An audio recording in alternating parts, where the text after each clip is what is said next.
J'ai pris un peu de temps pour décrypter les mobiles qui sous-tendent le contexte actuel, car ils conduisent à confisquer vraiment une réflexion sérieuse. Pourtant, ils ont dessiné depuis une cinquantaine d'années des nouvelles normes sexuelles et procréatives qui nécessitent d'être questionnées. Ce qui est présenté comme un choix s'est progressivement imposé à tous. Le contrôle de la fertilité est organisé et vécu comme une norme sociale et sanitaire. L'enfant programmé est devenu la norme. En réalité, la maîtrise totale de la fécondité se révèle illusoire. Les échecs de contraception sont plus nombreux qu'on ne le pense. En France, 72% des femmes qui avortent disent suivre une méthode de contraception. Ces taux sont variables suivant les pays, aux alentours de 60% en Belgique.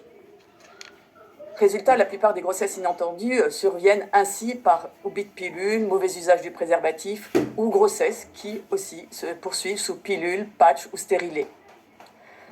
Nous observons que ce qui est présenté comme un instrument de libération des femmes et de la sexualité peut se retourner contre elles et également piège les hommes. Cette approche qui prétend libérer la sexualité de la procréation a finalement multiplié les cas de grossesse imprévue dans des contextes plus complexes et variés du fait de la fragilité des engagements de couple. Jeunes, moins jeunes, en couple stable ou pas. Ce sont les femmes de la tranche 20-29 ans qui avortent le plus fréquemment. Alors, sans prétendre généraliser, nous remarquons cependant un certain nombre de constantes dans les situations. À partir des paroles de femmes reçues dans notre service, nous observons combien les femmes ont intégré la notion de grossesse désirée, entre guillemets, tout en se culpabilisant de leur ambivalence face à la réalité d'une grossesse inattendue qui s'est traduite par des expressions comme « j'ai ressenti une grande joie et à la fois une grande panique »,« je suis fière et en même temps angoissée ». Confrontée à la réalité de la grossesse, le désir peut évoluer et la plupart des femmes nous le disent, elles ont bien conscience que la vie d'un nouvel être humain est inaugurée. Une jeune disait, ils ont beau dire que ce n'est qu'un amas de cellules, pour moi, c'est un bébé. Une autre, est-ce que ce serait égoïste de faire naître un enfant qui n'aura pas de papa? Les femmes ont droit à ressentir cette ambivalence, à hésiter, à être particulièrement soutenues et entendues dans ces moments-là, sans pour autant être prises au mot trop vite en consultation d'IVG. Ce qui va interroger les femmes qui hésitent à poursuivre leur grossesse, c'est d'abord la solidité du lien avec le père, et puis les conditions de vie, la situation professionnelle, les études, les conditions économiques et affectives d'accueil de l'enfant. Nous observons que la demande d'avortement est souvent suggérée, voire imposée par les hommes, ce qui est bien éloigné de l'égalité annoncée. Face à une grossesse imprévue, les hommes expriment souvent une impression de dépossession, de se sentir piégés, trahis. On n'avait pas décidé, je n'ai pas décidé avec toi. Avec, pour certains, l'angoisse à la pensée d'un engagement durable. La réaction négative plus ou moins violente de leur partenaire est très angoissante pour les femmes. Il me met la pression pour que j'avorte, il est catégorique, je m'en vais si tu n'avortes pas. Voilà les expressions qu'on peut entendre. Mon mari veut que j'avorte, il ne veut pas d'un deuxième enfant. Et puis certaines femmes expriment parfois des situations véritablement de violence physique.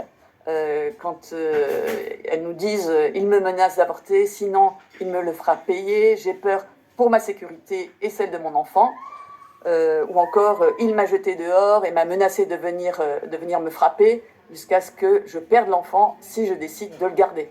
Ça va très loin.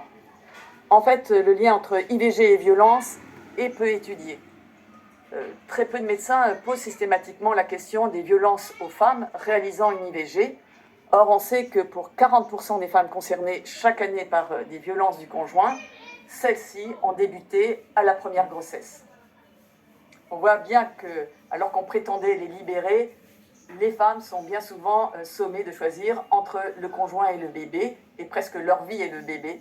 Et contrairement à ce qui est véhiculé, toutes les femmes n'avortent pas librement et par véritable choix.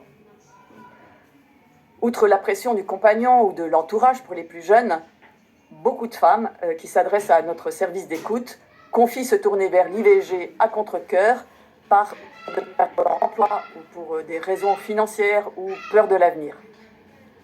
En 2020, d'ailleurs, les statistiques officielles ont montré que les femmes aux revenus les plus faibles ont davantage recours à l'IVG que les plus aisées.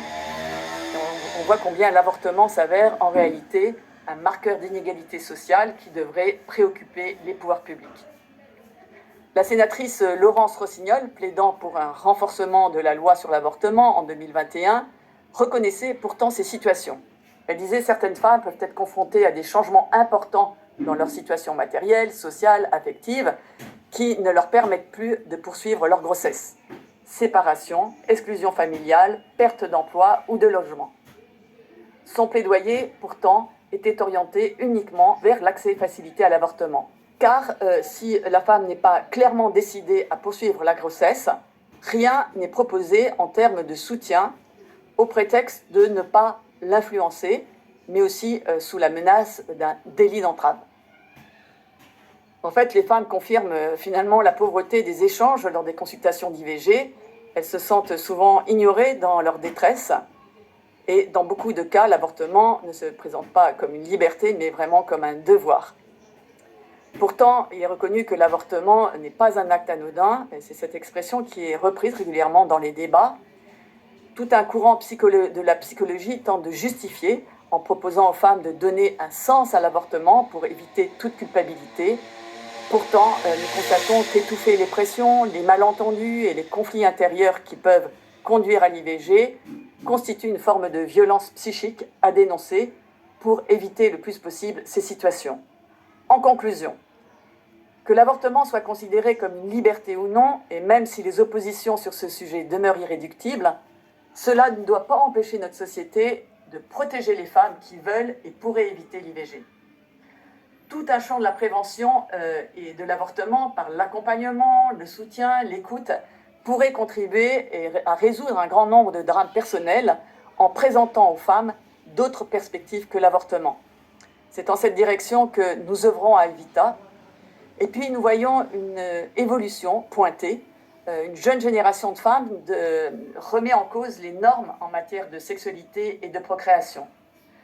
Pourquoi ? Parce qu'elles ne veulent pas que leur corps soit médicalisé à vie, et elles critiquent le déséquilibre qui s'est installé au détriment des femmes, et elles proposent une approche plus écologique qui prend en compte les rythmes féminins.